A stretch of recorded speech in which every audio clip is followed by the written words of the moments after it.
Okay, we finally come to the nuts and bolts of actually testifying about the moon. Mishnah in Rosh Hashanah Parak Bet, Mishnah Vav, says, Ketzad bodkim et ha'edim. We finally got our witnesses to the Beit HaMikdash, to the Sanhedrin, and they have to testify. Zug Shabbat Rishon, the first pair that came, bodkinot Rishon, you take them first. Umachnisin et hagadol shabam, you take the gadol, I guess the elder maybe, or the more important person, okay? They would take the bigger one in, okay? I guess not the taller one, I guess, the more elder or whatever. V'omrim, they say, Emor, tell us, Ketzad ra'ita et halavana, how did you see the moon? Lifnei hachama, o le'achar hachama? Was it in front of the moon? Was it in front of the sun or behind the sun? So I've got this really cool video from, I think it's from Wikipedia. Okay, and as you watch it, right, you can see the sun. This is what the Earth looks like from space. So here is the sun. So Lifnei hachama means was the phase of the moon facing away from the sun, or was the phase of the moon facing? Here, we'll go back to the beginning. We'll see. Or this is the phase of the moon, right? Here it goes. Okay, this is facing towards the sun. This is acharei hachama. Okay, so meaning it's facing. Is the back of it facing the sun, or is the bow of it facing towards the sun? Because if you think about it as a bow, that's what it means. Lifnei hachama. Let's look at the Bartanura. Begimata shel halavana lifnei hachama is the indentation of the moon. Is this part facing the sun? And the Mishnah is going to say, if they said yes, this part of the moon is facing the sun, they're idiots because it never happened. Okay, right?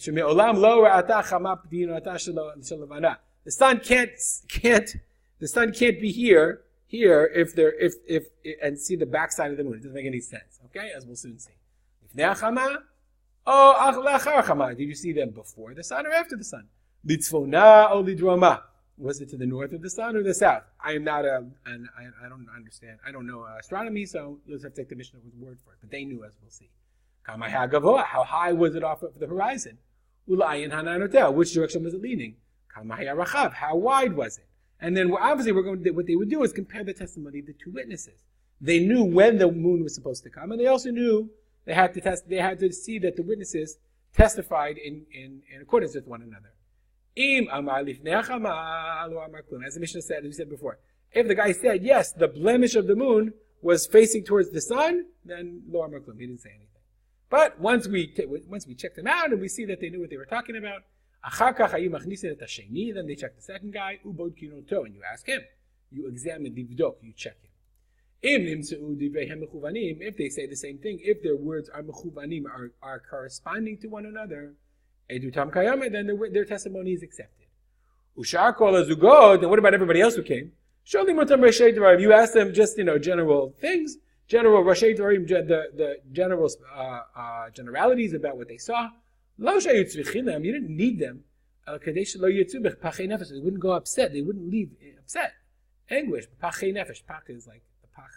Okay, is pachei nefesh? I guess means a phrase, right? Anguish, upset.